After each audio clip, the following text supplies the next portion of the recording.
Hello everyone, this is Syam Kumar and you are watching Nicely Spoken English. Dear friends, in our last videos, we had discussed all about the use of should and ought to, and today in this video we will discuss about the use of must. तो आइए आज हम इस video में must का प्रयोग पढ़ते हैं. must, M-U-S-T, must एक मॉडल वर्ब है. इसका कहाँ प्रयोग होता है और कब प्रयोग होता है इसका हम इस्तेमाल आज करेंगे. So dear friends, let's come to the note. Note में आइए. यदि किसी वाक्य के अंत में चाहिए हो और वाक्य किसी अनिवार्य अर्थ प्रकाश करे. चाहिए, चाहिए. यदि किसी वाक्य के अंत में चाहिए हो और वाक्य किसी अनिवार्य अर्थ प्रकाश करे तो वहां मस्ट मॉडल वर्ब का प्रयोग किया जाता है. जैसे शुड की प्रयोग में भी वाक्य के शेष में, वाक्य के अंत में चाहिए था, पर वो साधारण चाहिए था. जैसे हमें खाना चाहिए, हमें जाना चाहिए, हमें देना चाहिए, हमें सोना चाहिए.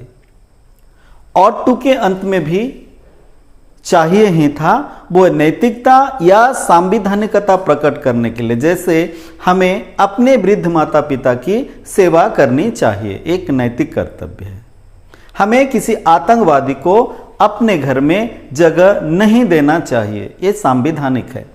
तो लास्ट वीडियोस में मैंने कह चुका हूं कि संवैधानिक या नैतिक कार्य को प्रकाश करने वाले वाक्यों में ought to का प्रयोग होता है और साधारण अर्थ प्रकाश करने वाले वाक्य में should प्रयोग होता है, और इसी प्रकार अनिवार्य अर्थ प्रकाश करने वाले वाक्यों में must हेल्पिंग वर्ब का प्रयोग होता है. आइए देखते हैं इसका स्ट्रक्चर. हर वीडियोस की तरह यहां भी मैं एफर्मेटिव, नेगेटिव, इंट्रोगेटिव और इंट्रोगेटिव नेगेटिव चार फॉर्मूला, चार स्ट्रक्चर लिखा हूं.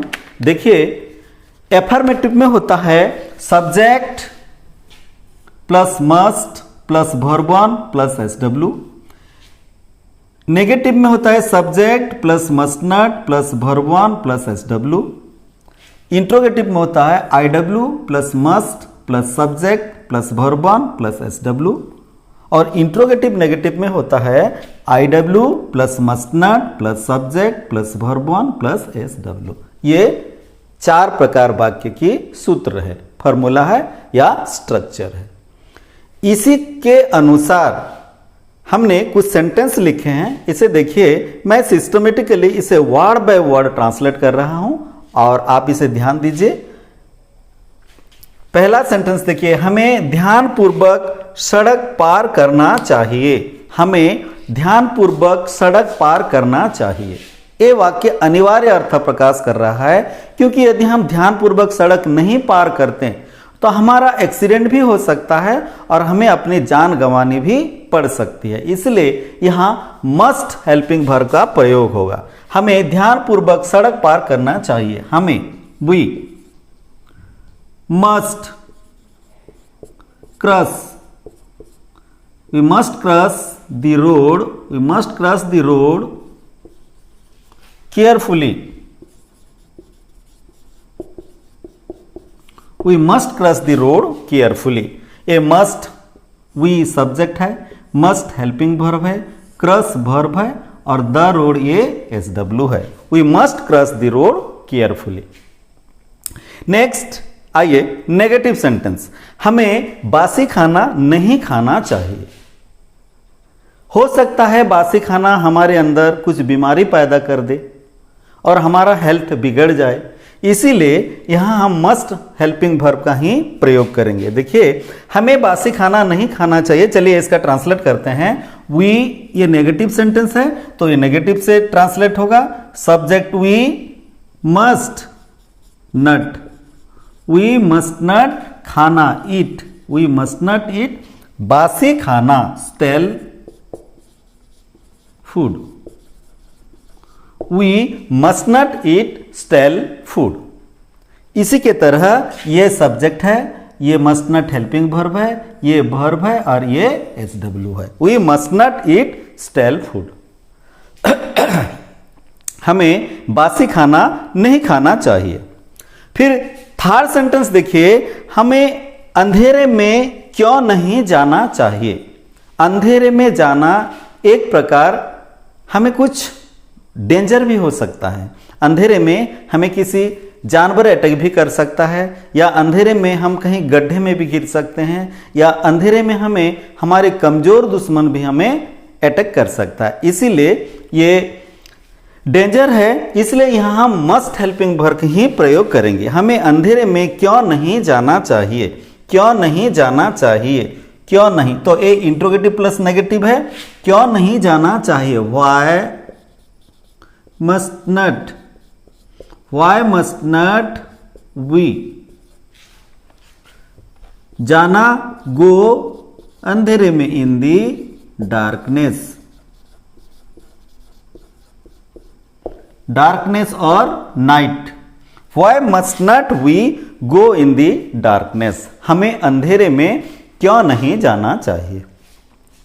इसी प्रकार हमारे लास्ट सेंटेंस में एक इंट्रोगेटिव सेंटेंस हम ट्रांसलेट करते हैं। हमें एक निडल का व्यवहार इंजेक्शन के लिए एक बार ही क्यों करना चाहिए। यहां भी डेंजर है।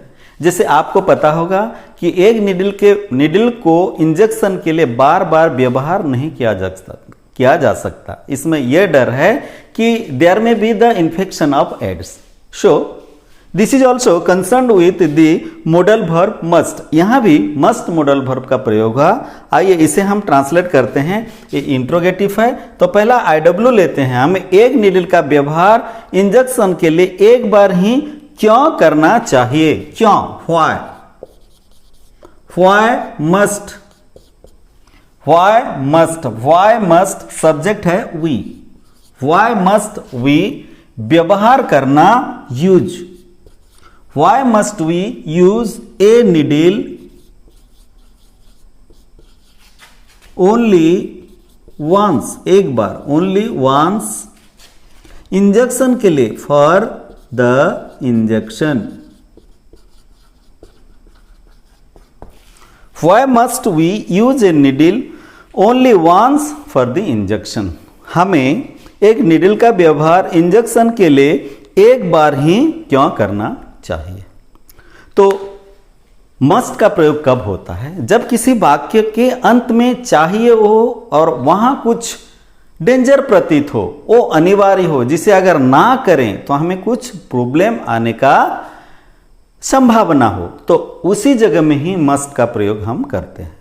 और हर सेंटेंस की तरह, हर मॉडल वर्ब की तरह इनके भी 4 फॉर्मूले होते हैं, एफर्मेटिव, नेगेटिव, इंट्रोगेटिव और इंट्रोगेटिव नेगेटिव। याद रखिए, शूड के लिए साधारण चाहिए, ऑट टू के लिए नैतिकता या संवैधानिकता चाहिए, और मस्ट के लिए अनिवार्य चाहिए प्रयोग होता है। यह था मस्ट का प्रयोग। आइए अब हम मस्ट हैव का प्रयोग करते हैं। यह था मस्ट के बारे में। अभी हम प्रयोग करेंगे मस्ट हैव। नोट में आइए, यदि किसी वाक्य के अंत में चाहिए था रहे और वाक्य किसी अनिवार्य अर्थ प्रकट कर रहा हो तो वहां मस्ट हैव सहायक क्रिया का प्रयोग होता है। जैसे आपको ध्यानपूर्वक विद्युत का काम करना चाहिए था। जिस कार्य में कुछ डेंजर प्रतिफलित हो, इसी प्रकार वाक्य में ही हम मस्ट का प्रयोग करते हैं। ये हम पहले से चर्चा कर चुके हैं। इसका थर्ड फॉर्म यहां यूज होता है। स्ट्रक्चर देखिए, subject plus must have plus verb 3 plus SW। Negative में होता है subject plus must not have plus verb 3 plus SW। Interrogative में होता है IW plus must have plus subject plus have plus verb 3 plus SW। और interrogative negative में होता है IW plus must not plus subject plus have plus verb 3 plus SW। Must और must have में बस इतना ही डिफरेंस है कि मस्ट हैव में वर्ब 3 का यूज होगा और मस्ट में वर्ब 1 का यूज होगा। जैसे आपको ध्यानपूर्वक विद्युत का काम करना चाहिए, you must do the work of electricity carefully. और आपको ध्यानपूर्वक विद्युत का काम करना चाहिए था, you must have done carefully the work of electricity. इसी स्ट्रक्चर के अनुसार आइए कुछ सेंटेंस ट्रांसलेट करते हैं। पहला सेंटेंस है, उसे सड़क के बाएं हमेशा चलना चाहिए था। उसे सड़क के बाएं हमेशा चलना चाहिए था। ए एफर्मेटिव सेंटेंस है, तो पहला हम सब्जेक्ट लेते हैं उसे, ही के बाद है must have, he must have चलना, walked, WALKED, he must have walked हमेशा सड़क के बाएं, he must have walked on the left of the road, हमेशा, always, he must have walked on the left of the road always, उसे हमेशा सड़क के बाएं चलना चाहिए था। ये वॉक्ड है वर्ब 3, वॉक का वर्ब 3 वॉक्ड। फिर एक नेगेटिव सेंटेंस देखिए, हमें जंगली जानवरों को विश्वास नहीं करना चाहिए था। हमें जंगली जानवरों को विश्वास नहीं करना चाहिए था। हो सकता है वो अटैक कर दे, तो यहां भी डेंजर है, तो इसे हम ट्रांसलेट करते हैं। ये नेगेटिव सेंटेंस है, हमें, we must not have, we must have, we must not have क्या करना, विश्वास करना, we must not have believe the wild animals, जंगली जानवर, वाइल्ड एनिमल्स। यह था negative sentence, we must not have believe the wild animals, हमें जंगली जानवरों को विश्वास नहीं करना चाहिए था। इसी प्रकार एक इंट्रोगेटिव सेंटेंस ट्रांसलेट कर लेते हैं, आपको ध्यानपूर्वक विद्युत का काम क्यों करना चाहिए था, क्यों करना चाहिए था, विद्युत का काम ध्यानपूर्वक करना चाहिए, हमको क्यों करना चाहिए था, आपको ध्यानपूर्वक विद्युत का काम क्यों करना चाहिए था, क्यों करना चाहिए था, व्हाई मस्ट, आपको, you have, why must you have, याद रखिए हमेशा इंट्रोगेटिव में सब्जेक्ट के बाद ही हैव आता है। व्हाई मस्ट यू हैव करना, डन दी वर्क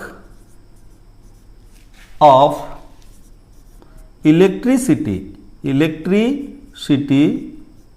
आप ध्यानपूर्वक, केयरफुल।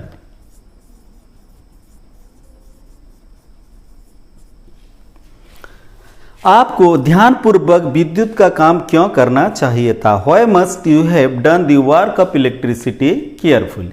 फिर last sentence interrogative plus negative का है, हमें सांप के बिल में, हमें सांप के बिल में उंगली क्यों नहीं डालना चाहिए था, हमें सांप के बिल में उंगली डालना माने डेंजर को बुलाना, विपद को बुलाना, तो ये भी मस्ट में ही जाएगा। हमें सांप के बिल में उंगली क्यों नहीं डालना चाहिए, व्हाई मस्ट नॉट, ये इंट्रोगेटिव नेगेटिव है इसलिए why must not we have, डालना, cast finger into the hole of a snake, Why must not we have cast finger into the hole of a snake? तो ये सब था must have का प्रयोग। must have कब प्रयोग होता है, जब किसी वाक्य के अंत में चाहिए था रहे और वाक्य किसी अनिवार्य अर्थ पर प्रकाश करता रहे, तभी वहां must प्रयोग होता है। आज की वीडियोज में था must और must have का प्रयोग।